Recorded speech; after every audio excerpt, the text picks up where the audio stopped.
নমস্কার প্রিয় দর্শক মন্ডলী, চলো কিছু জানি চ্যানেল থেকে আপনাদের সকলকে স্বাগত জানিয়ে আজকেও চলে আসলাম আপনাদেরকে একটা নতুন ধরনের ভিডিওর উপহার দিতে। আমরা যখন বাগান করি, বাগানের গাছগুলোকে সুস্থ রাখার জন্য আমরা নানাবিধ প্রচেষ্টা চালিয়ে যাই যে কি করে গাছগুলোকে সুস্থ রাখা যায়।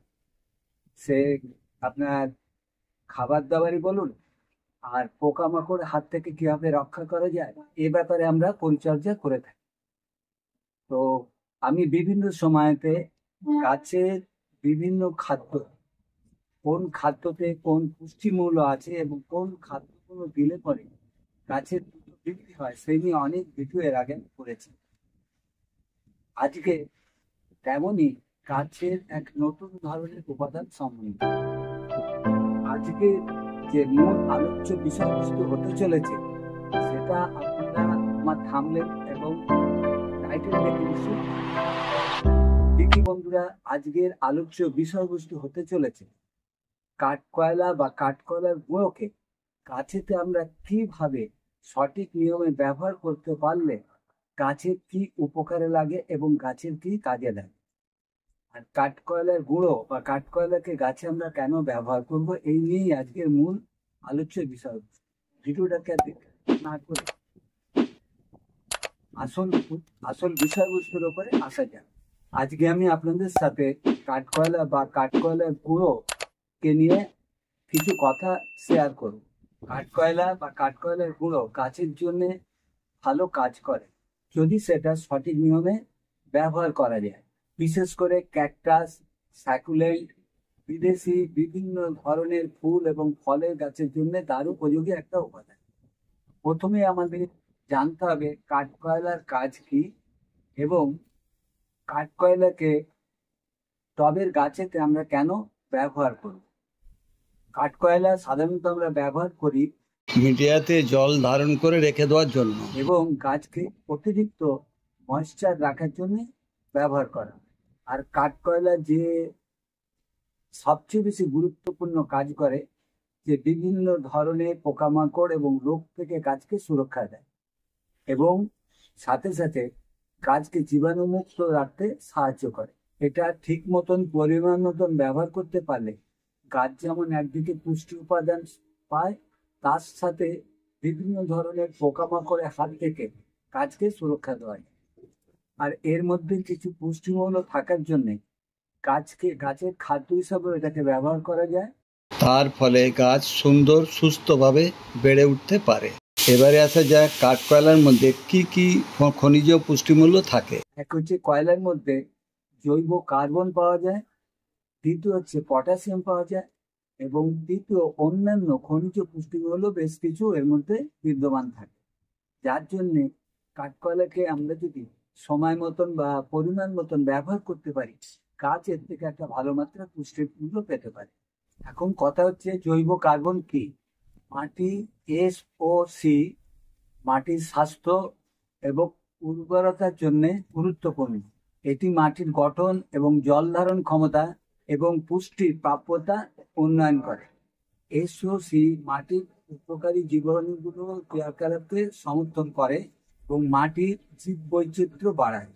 এটি প্রয়োজনীয় পুষ্টির জন্য জলাধার হিসাবে কাজ করে এবং ধীরে ধীরে সেগুলিকে উদ্ভিদের কাছে ছেড়ে দেয় এবং সালোক সংশ্লেষণের মাধ্যমে CO2 এর শোষণ বৃদ্ধি ঘটে। এই জৈব কার্বন উদ্ভিদের জন্য একটি গুরুত্বপূর্ণ উপাদান। এটি মাটির স্বাস্থ্য এবং উর্বরতা বৃদ্ধি করে, যা উদ্ভিদের বৃদ্ধি ও বিকাশে সহায়ক। এবারে আসা যায় গাছের মাটিতে কাঠকয়লা বা কাঠকয়লা গুঁড়ো ব্যবহারের সুবিধাগুলো কি। কাঠকয়লা মাটিতে জল ও সার ধরে রেখে গাছের পুষ্টি যোগায়। এর ফলে জমিতে সার এবং জল কম লাগে। এই কাঠকয়লার গুঁড়ো বা কাঠকয়লা মাটিতে ড্রেনেজ সিস্টেমকে উন্নত করে, প্রয়োজনের অতিরিক্ত জলকে বার করতে সাহায্য করে। পুষ্টি বেশি পাওয়ার জন্য গাছের ফলন বৃদ্ধি পায়, মাটিকে সংশোধন করে সারের কার্যকলাপকে বাড়িয়ে দেয়, মাটির পুষ্টি উপাদান ধরে রাখে, মাটিতে জল ধারণ ক্ষমতা বাড়িয়ে দেয়। মাটিতে থাকা বিভিন্ন রকম উপকারী অণুজীবকে সক্রিয় করতে সহায়তা করে, মাটির জৈব গুণাগুণ অক্ষুণ্ণ রাখে এবং সাথে সাথে মাটির উর্বরতা বৃদ্ধি করতে সাহায্য করে। এটি দীর্ঘদিন ধরে কাজ করতে সক্ষম। এটি নিয়মিতভাবে বা পরিমাণ মতন যদি মাটিতে প্রয়োগ করা যায় তাহলে মাটির পিএইচ লেভেলকে নিরপেক্ষ রাখতে সাহায্য করে। মানে মাটি অধিক আম্লীয় বা অ্যাসিডিক হতে দেয় না, তার সাথে সাথে মাটিকে অ্যালকালাইন বা ক্ষারীয় হতেও দেয় না, নিরপেক্ষতে নিয়ে আসতে সাহায্য করে। মাটিতে থাকা বিভিন্ন রকম ক্ষতিকারক টক্সিনকে এই কাঠকয়লা বা কাঠকয়লার গুঁড়ো শোষণ করে নেয়, যার ফলে গাছের রোগ প্রতিরোধ ক্ষমতা বৃদ্ধি পায়। কাঠকয়লার গুঁড়ো মাটিকে হালকা করতে সাহায্য করে, যার ফলে গাছের শিকড় দ্রুত বিস্তার লাভ করতে সাহায্য করে।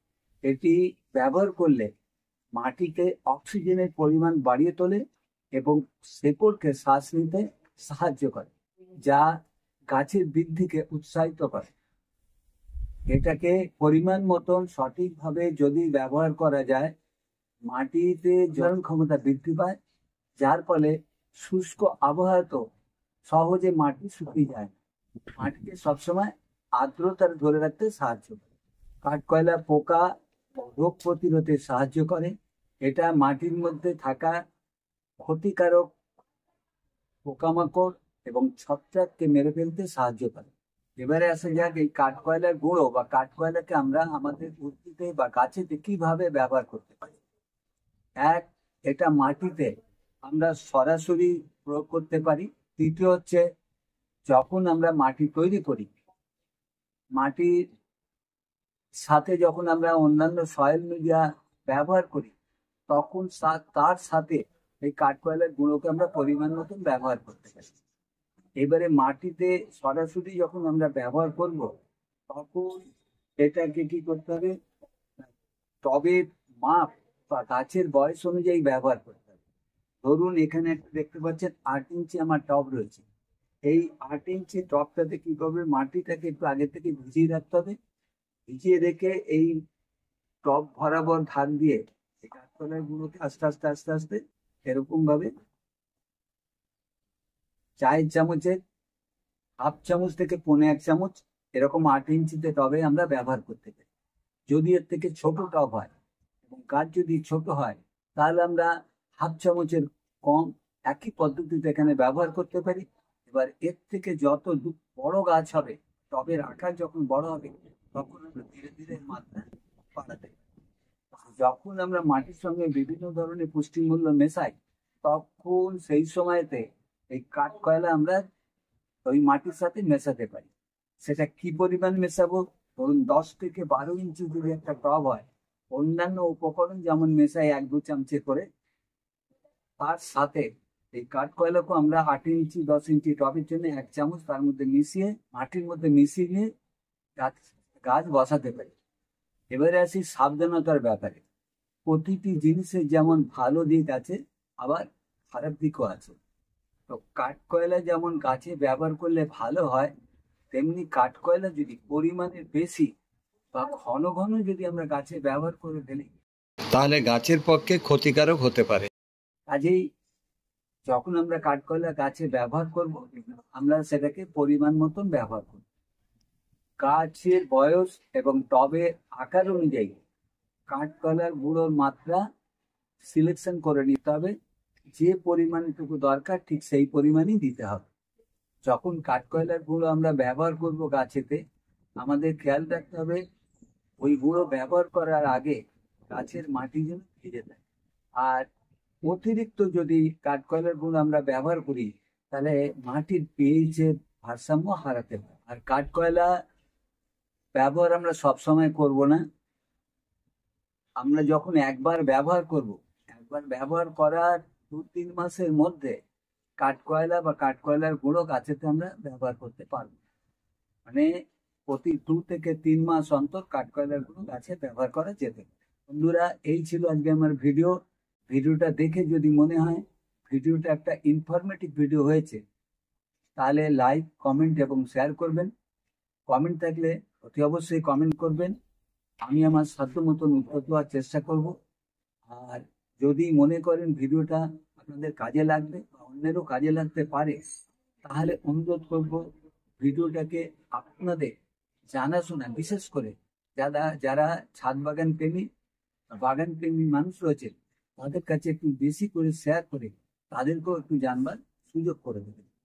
আর নতুন বন্ধুদের কাছে অনুরোধ করব, যারা আমার চ্যানেলে নতুন এসেছেন কিন্তু এখনো সাবস্ক্রাইব করে উঠতে পারেননি, তাদের অনুরোধ করব ছাদ বাগানের উপরে বা কৃষি সংক্রান্ত বিষয়ের উপরে নতুন নতুন ভিডিও যদি আপডেট পেতে চান, তাহলে চ্যানেলটাকে সাবস্ক্রাইব করে পাশে থাকা বেল ঘন্টাটাকে পুশ করে নোটিফিকেশনটাকে অল করে রাখুন।